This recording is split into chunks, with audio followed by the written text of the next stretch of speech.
All right, Thrive Nation, welcome back to another exciting edition of the Thrive Time Show on your radio and podcast download. I'm joined here with Jason Beasley. Jason, how are you, sir? I'm doing great. How are you? Well, I'm excited about today's guest. We have Randy Acherkin with PMH OKC on the phone. Mr. Randy, how are you this morning? Doing great. For the listeners out there that don't know what PMH OKC is, what do you do at PMH OKC?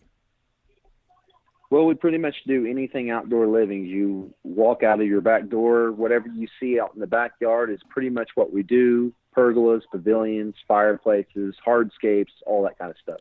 And by the way, Thrivers, if you go to pmhokc.com, a beautiful website. If you click on the gallery, you can see all of the different images of what they do. You click on services, you can see everything. It's the outdoor kitchen. Jason, look at the outdoor kitchens here. These are incredible. I'm jealous this is not my backyard. This is incredible. The pergolas, beautiful. The outdoor fireplaces. You got have enclosures now.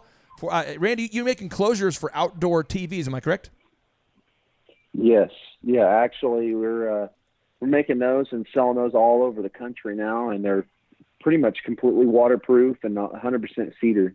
Oh, my God. So if you're out there listening and you want to have a TV outside and you don't want it to get wrecked by the weather, you're saying that if I go to pmhokc.com/outdoor-fireplaces, I can click there. And I could have it shipped to me in Denver or Massachusetts or Florida, anywhere? Yes.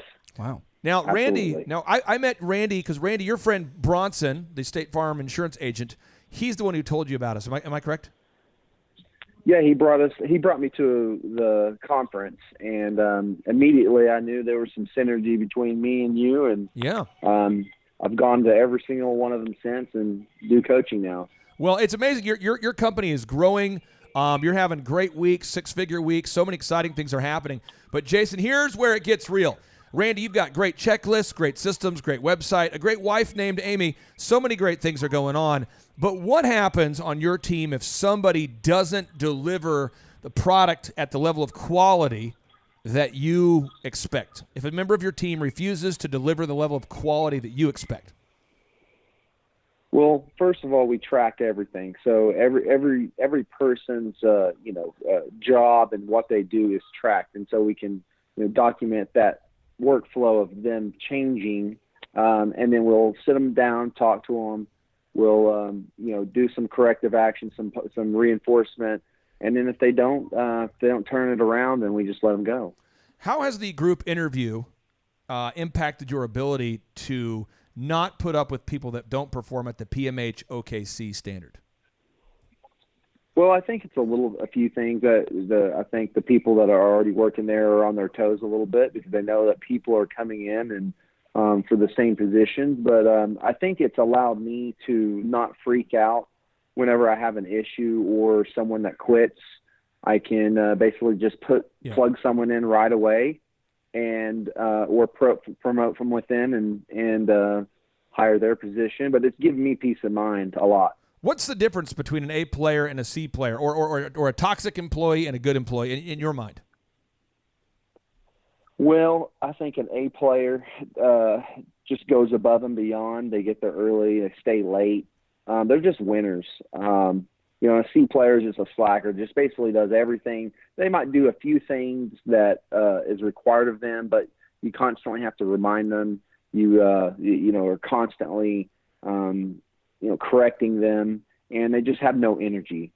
So what was your life like before the group interview and before you started implementing the group interview process where you were stuck with a few idiots?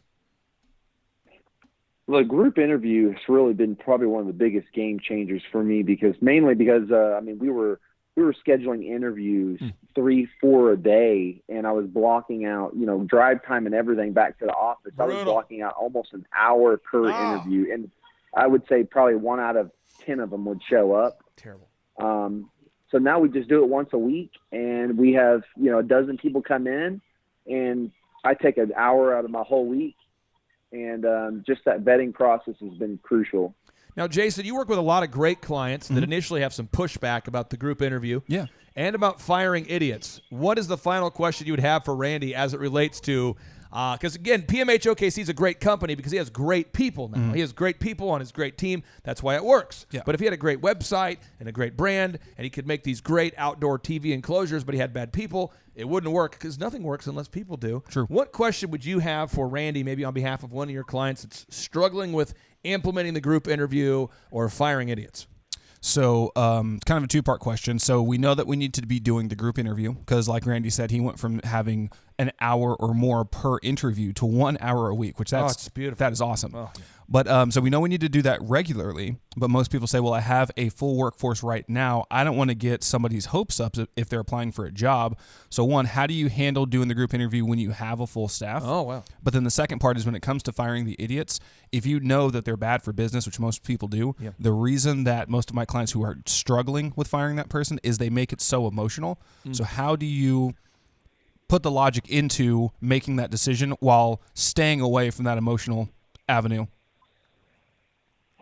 Well, I think if you put too much emotion in business, you're going to find yourself failing pretty quick. And you know, I've been at that point in my life where everything was real emotional, and it just eats you up all day long. But in the context of the group interview, you just have to trust the process because you don't know. You know, maybe you're not firing someone. Maybe someone quits on any minute's notice. You've got to be prepared and. You know, the market always wins. It never loses, and it will always, eat you up whenever you least expect it. So having someone ready to go is a smart thing to do as a business owner. And I've, for one, thought of that exact same thought several times, you know, just maybe leading someone on that, you know, if they don't have a job. But then, you know, I've been humbled so many times to just see that person you thought was crucial and was going to stay quit or, you know, just start doing bad. And so we had someone to just plug in right away. And it's been nice, you know, I mean, because to have that person right there ready to go to step in, it's taken a lot of stress off me and my wife. Thrivers, if you're out there today, go to PMHOKC.com. You can learn more about Randy Atrican and PMH, which he founded in April of 2005. These guys take your backyard and turn it into kind of a staycation. If you live in the Oklahoma City area, check them out. And by the way, if you live anywhere in America and you're looking for a TV enclosure to protect that TV from the elements in a classy way, go to PMH OKC to find out more. And what better way to say I love you this holiday season than with a gift of a TV enclosure from our good friends at PMH OKC. Randy, we appreciate you so much. Hope you have a blessed and safe Saturday. Thank you. You too. Take care, boss.